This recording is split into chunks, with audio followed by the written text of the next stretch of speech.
This program is brought to you by Emory University. What would you say are the similarities and differences between two responses and two, in many respects, successful responses to economic growth? How are India, China similar, and how are they different? Well, the difference, Paul, is dramatic. That India is a bottom-up success. China is a top-down success. India is a success of the people, despite the state. Right. And China is a success because of the state. An amazing technocratic elite in the last 3 decades has built the sort of infrastructure that we've never seen done so quickly in human history. This is not accidental. In fact, the fact is, India has always been a weak state, and China has always been a strong state. But India has always been a strong society, Yes. and China has always been a weak society. So the history of India has been a history of disunity, of kingdoms competing with each other. And China is a history of empires. In fact, in Indian history, we had 4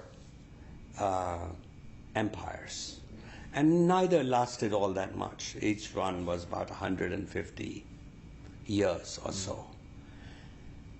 But each Indian empire was weaker than the weakest Chinese empire, whether you talk about the Mauryas, Guptas, Mughals, or the British. Yes.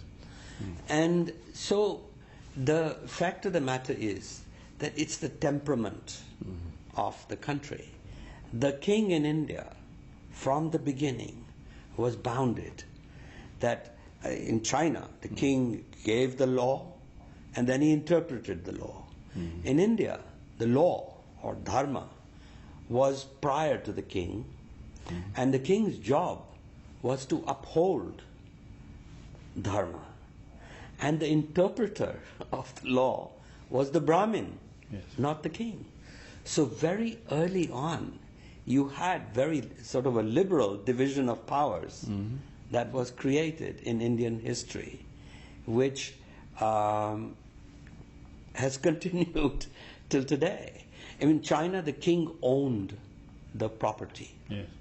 In India, from the beginning, there was a rule called Shat Bhagan, meaning 1/6. Yes. The king's share was 1/6, and this was contingent on his giving you security and infrastructure. And the king who did not do that was condemned. But the point here is that there were early on constraints on the king's power. And the king was always a distant figure in Indian history. The Indian was defined by society, the village, the caste, the family.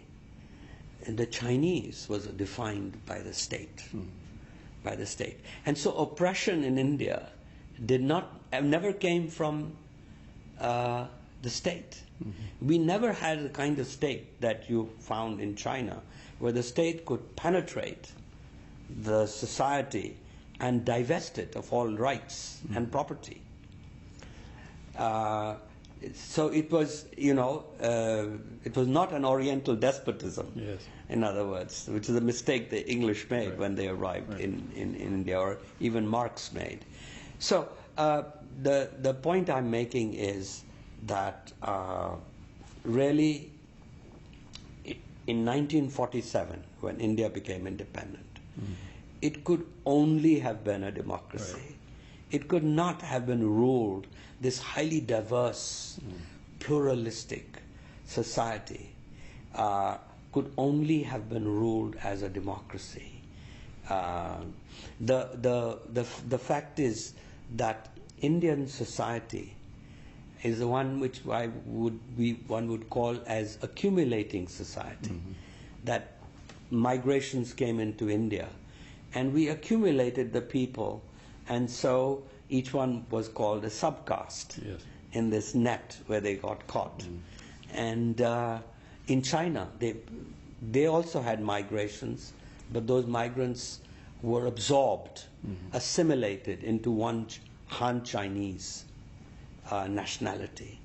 So you have a country which is an accumulating country and assimilating country. Now the fact is you need both. You need a strong state and you need a strong society. China needs a stronger society to give accountability. Yes. Now we may have too much accountability, and that accountability has, in fact, does weaken the state. The preceding program is copyrighted by Emory University.